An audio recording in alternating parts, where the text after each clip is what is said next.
Hey there. Did you know that you have to sometimes practice on how to think on the go or think in the wild? Have you ever had a situation where you had something unexpected and before you knew it, you had reacted in a way that surprised you? Maybe you took off. Maybe you were frozen. Or maybe you tried to play dead. Now, I'm going to just tell you and cut to the chase. The reason why I'm having this conversation with you today is because something like that happened to me recently and I froze. So that's why I'm coming to you today to give you some insights on what I'm doing and what you could possibly do to help to be able to think better on the go. Hey, this is Michelle, your big sis with Brilliant Quest, and I am going to be sharing three top things because I like to just give you some practical stuff on how to think better on the go. All right. So the first one is I'm going to tell you that you need to make peace with understanding how you react to the unexpected. Okay. The second one is I'm going to ask you to start putting what you're going to do into practice because practice, practice, practice. And the third thing is I'm going to ask you to create a mental go bag. All right. So let's go with the first one. Now, the first one is I got this because I thought I did poorly when the unexpected situation happened. Like I said, I froze and I would have said, oh, no, not me, not me. I was a little ashamed, yes, about how I reacted to the situation. And there's nothing like getting your butt handed to you when you think that you're one way and you find out that in the heat of the moment, you're not that. And so after I got through working with the fact that I didn't like that I froze, I started getting the lesson. And I was like, this is great information because it let me know where I am. And there's a saying that says that when under pressure, you will always refer back to or fall back on your highest level of mastery.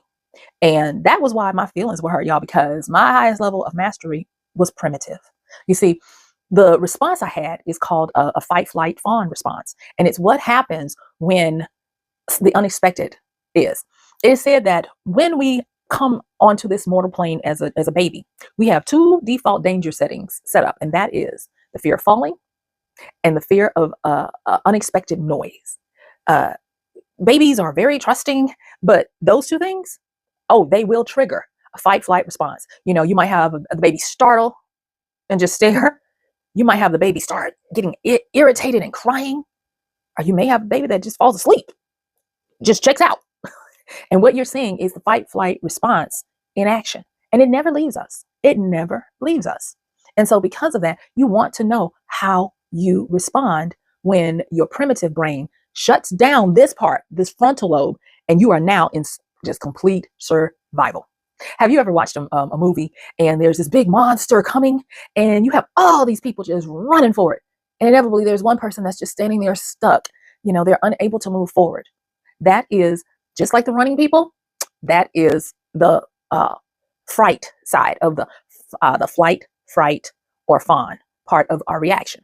And you're usually yelling at the screen, run, fool, run. And they can't move because they're frozen. And like I said before, of the three, it's the least favorite of anyone's because you're sitting duck.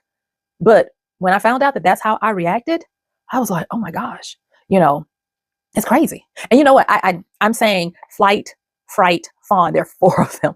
There is fright, the stuck. There's the flight. There's the running. There's the fight. That's where you go at it. You start fighting against it. And then there's the fawn. And the fawn is usually going to be to placate or even to play dead, so that you can survive like a possum. And so out of those four, I was like, why was I the one with the weakest one? Or so I thought. And so what I had to reconcile with is, first of all, I journaled through it and I got back to a certain amount of forgiveness. And then I started getting the lesson. And so today is that lesson that I'm sharing with you. I came away with some thoughts and now I feel I'm not totally where I want to be, but I am way better than I was prior to this incident happening. So that's what I want to talk with you about. So if you're ready, let's get going. All right. So today we're going to be talking about how to think on the go. And the first part is discovering what is your basic fallback. Are you a fighter? Are you a person that gets frozen? Are you a person that runs away? Are you a person that plays dead or tries to placate the situation? You're can't we all just get along, put the gun down? I'm not saying that that's the situation, but you know what I'm saying? Just you're the one that's trying to negotiate the situation. All of these are part of our fight, flight response to danger, to the unexpected, to shock, to the the loud noise, the suddenly falling, situations, all those things that we come here programmed with to protect us against demise. And if you don't know which one it is, I'm not going to tell you, go out there and do something to try to figure it out. What I will do is I am going to tell you that through journaling, this is what I learned. I learned that you will usually see how you respond to these types of situations based on how you react to things that jar your emotions and to people who you are in relationship where you care. All right. I didn't realize I didn't realize it, but we're always getting opportunities to train for this kind of situation. And I never thought that I was as bad as it looked like I was. And I started to realize that as I was working through this and saying, I'm going to do better, I'm, or whatever, I started getting situation after situation where even with all my training on interpersonal relationships and of having great friendships, when the unexpected happened, when someone just started yelling at me out of nowhere, I mean, they just went off. I froze. And I started seeing that, oh, I check out. When it is something that I'm not used to, I just check out. I just freeze. And I'm just like, everything goes offline where I'm just staring, and of course, after the fact, you're like, well, I would have done this, I should have done that, and all this kind of stuff. And it's okay, but there is a way to start being able to think on the go.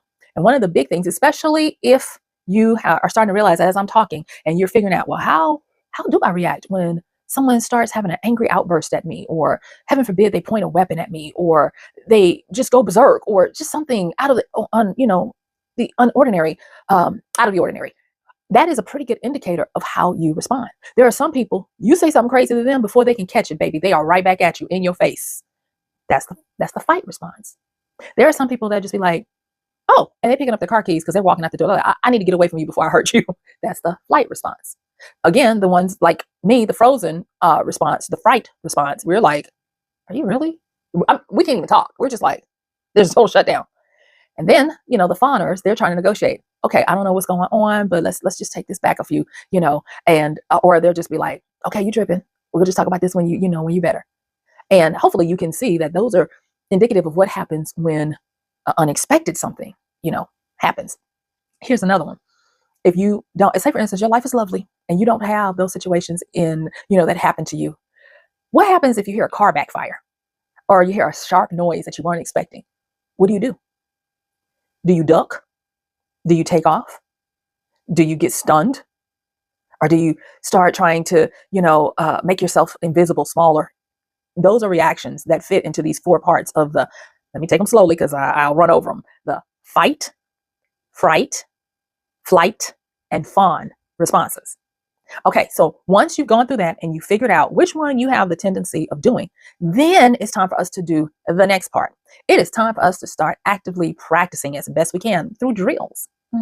Now, you know how when you were in school or at a workplace and there was a fire drill and everybody is like, oh, we gotta stop what we're doing and, we have to go, and everybody files out orderly and the like. That's what you want. You want people to take it seriously enough to do something, but you want them to be so used to the drill that they don't fall into these responses, these frightened responses. And so just like that, we can do this. So for me, what I have started doing is I have started monitoring when I find myself on high alert. Now, y'all don't laugh at me, but recently I had to get a new refrigerator. And it is something about this new refrigerator's ice maker that it's sinister. At night, everything is quiet. And then I'll hear clunk, clunk, clunk, clunk, clunk. And I'm like, ah, that's my ice maker. Yeah. And so don't laugh at me and don't you judge me because I'm being authentically open. I have started when I find myself, because actually just last night, that's the reason why I was like, I have to do this video because I've been meaning to do this video. I was like, oh, I found myself freezing because I was like, is someone in my house? Is someone here? And then guess what happened, y'all? Because when the ice maker does its craziness, and the thing is it sounds different at different times. And so it's always, kind of like not always, Michelle, nothing always. When it does that, I get startled, right? And so I have been practicing, like, it's the ice maker. If it's not the ice maker, we will check it out. And I've started to put little things, close by, depending on where I am, to once I come back into my body, I can, grab those things and go check it out. Well, that's what I did last night. And when I tell you I was so proud of myself, you just don't know. And so it's letting me know that when things start to happen, my lowest level of proficiency won't just be a fear response. I am now starting to practice the process. And your process might be totally different. There might be different things that trigger you. I mean, come on, let's face it. One of my siblings, they're when their children were younger, and out, I shouldn't be using their example. I'll just simply say this, that one of my siblings, hers was about getting a call late at night if your kid is not home, and you're hoping that it's not, something like that. And I should not tell this, but her response is to fight. She's grabbing her purse. She's like, okay, we about to do let me at him kind of thing. And I just always thought that was funny. But I mean, I'm envious. I'm not gonna lie. I'm envious. And that's her response. She comes out swinging. But even with that, it is different for different people.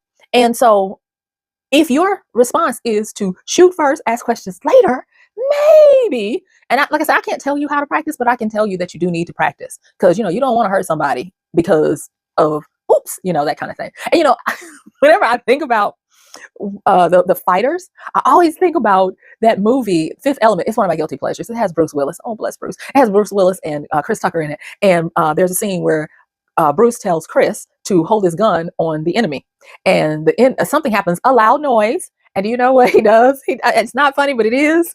Oh, Michelle, you're gonna have to do some repentance on this for laughing. He shoots him, and he's like, "Oh, my bad." But that is an example of a fear response, and I was like, okay, so you have to get better at practicing. That is the only way you're going to be able to think on the go, think in the wild.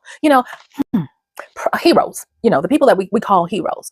You'll see that a lot of people have a response where they tell you, I didn't even think about it, I just did. 9 times out of 10, they're going to either be the fighters or the fawners. I'm serious. Us frozen people, we working on it. And the people that run, they're not even there no more, so they can't work on it. But the quote unquote heroes that respond in perilous times, they are, I think, whether they realize it or not, they have managed to connect the part of the mind that is able to still behave in a rational way when they're triggered, so that they can do things that they need to. Now, of course, sometimes they're like doing stuff that they shouldn't, like, grabbing the assailant or grabbing the weapon, or, just different little things that, in hindsight, they were like, what was I thinking? Why did I do that? But still, they are the ones that get all of the, the accolades, rightfully so, because, they diffuse the situation. And I got to the point where I was like, okay, what can I do besides practice to not freeze so much? And I'm gonna tell y'all, I'm still I'm still freezing, but it's shortening to where now it's like I can recognize, oh, you're going in a shot, girl, move. And I can't. And so to me, that's a big, big deal. And I mean, I am sitting out here telling the world my fear response, but it's going to help us all. I hope it's going to help you. And because of that, I want you to like, subscribe, and share right now. I want you to tell me in the comments, what is, something that you're going to do, your takeaways of what you're going to do, because trust me, we all must become, specifically, individually and communally, we must start practicing for what we're going to do when the unexpected happens, because it's happening more and more and more. Okay. All right. So the first part is, figure out which one you are out of those 4. Are you a fighter? Are you a runner? Are you a freezer? Or are you a fawner, trying to, negotiate, play dead, or whatever it is? Once you've done that, the next part is you're going to start to practice on working on shoring up that you can get back into your logical state of mind as soon as possible. Okay. And that is, I don't want to use the word simple, because y'all, this is not simple. This is harder than you think. Come on, y'all. My ice maker is terrorizing me late at night. Okay. It's hard, but working on what way you're going to be able to recognize the state that you're in and shorten that amount of time, and then work on the practice of what you do next. And that brings me to the third thing. What is your mental go bag? Your mental go bag is what you do after you snap out of it, after you stop doing the thing, the fear response. And so a mental go bag. Now, the way I have been working on my mental go bag to let me know how to practice is I'm treating it like a real go bag. And a mental go bag is mental. It's not a bag that you can have, and I'm looking at the little closet where my go bag is next to the door, but it is not where you're going to have something physical. Possibly. You could. I mean, I haven't gotten to that point yet. And if I figure out what to put in a physical mental go bag, I'll let you know. Maybe have some books. I don't know. But for my mental go bag, like I said, I looked at what you would have in your regular go bag. So what are you going to have in your go bag? You're going to have things, and I've talked about Maslow's hierarchy of needs many times. And what he was able to help us organize was that the first and foremost priority you must have are your basic needs. And so your basic needs, you need air, water, shelter, food, those types of things. And then after that, you need security. You need safety stuff. You need a way to protect yourself. And then after that, you need society. And so with a go bag, the go bag is going to at least address the first two levels of basic needs and safety needs. And so the same thing applies with your mental go bag. You're going to need to do your basics and your safety. And in my little mental go bag is my little bag of tricks. And that is the first and foremost thing about what you need on the basic level is you're going to need air. And it used to be where you would see this all the time, like on movies, where when somebody is upset, what would they do? They would give them a bag and they would tell them to breathe into the bag, right? And it was funny that was something that, we just knew. And now we kind of forget that your go-to when you're struggling to think through something or to remain composed, that breathing air is going to be your biggest bang for the buck. And so for me to stop freezing and getting, scared and heart palpitations and all this kind of stuff, breathing, recognize it, and then breathing. And I would actually postulate that it helps for all the other types of fear response as well. Breathe, get that air in and out.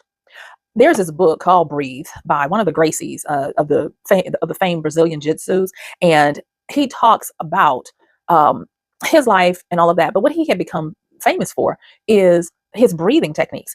And between him and Wim Hof, they have really helped me a lot with how I go about therapeutic breathing, emotional release breathing. And one of the things that he said in his book and in the interviews leading up to the book was that people concentrate too much on the air they take in. And he said, it is the air that you push out. He says, there is a lot of air that is stale, trapped, that's holding things in your body that you don't realize. Now he didn't say this part, but when he said it, I thought about, why is it that an insult is to say you're just full of it? And, it might be crap, but a lot of times it's like, you're full of hot air. You're old wind bag. Why are these sayings that we have? It's a tip off to let you know that we have to start practicing being able to breathe in and out, getting the air out. And so recently I have, when I do my meditative times after I journal, I have been breathing only in half of what I breathe out. So if I breathe in 5 counts, I'm breathing out 10. If I breathe in 6 counts, I'm breathing out 12. And I'm physically manipulating my stomach to get that air out. And I'm going to tell you, you do that and you will start to sense that certain things are coming up, certain things are leaving, and you start to actually feel lighter. Now, not because you're hyperventilating by breathing too much, but it is very therapeutic. And that has been part of the preparation for me not to totally freeze the next time something really big happens, because that is part of my practice. All right, so that is the basics, getting the air in. Now, remember, the next one is safety. Remember what I say? I said when the ice maker is doing what it does in the wee hours of the morning, and I think somebody's in here, I breathe. And what have I done?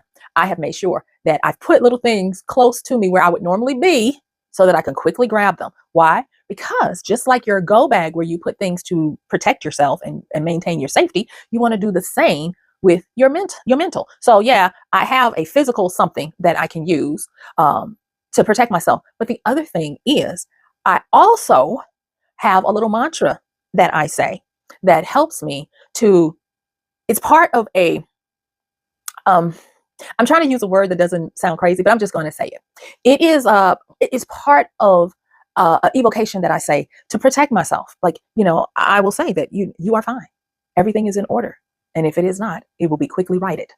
Now you can pause this and write that one down, but that is my evocation. The first thing that I do say, and what it does is it helps me because I'm breathing. I know that I have something if I need to protect myself physically, but I must clothe my mind. And the old Baptist deacons that I grew up with, they would have their little prayers, and they would say, "Thank you, Lord, that I'm clothed and in my right mind." But my mind was saying that they were clothed in their right mind. I'm like, how can you clothe your right mind? But I laugh because this evocation is sort of like that I douse myself in the ability to write my thinking, no matter what is ahead of me. I write my thinking, and it helps me to put myself back in to where I'm not ignoring, the situation. Because I'm going to tell you, when you're really in fear response, your primitive brain is powerful. It's hard to snatch the control back. And so instead of snatching it back, to be like, we're gonna work together, you know? And what that does is it helps my heart rate to get back right.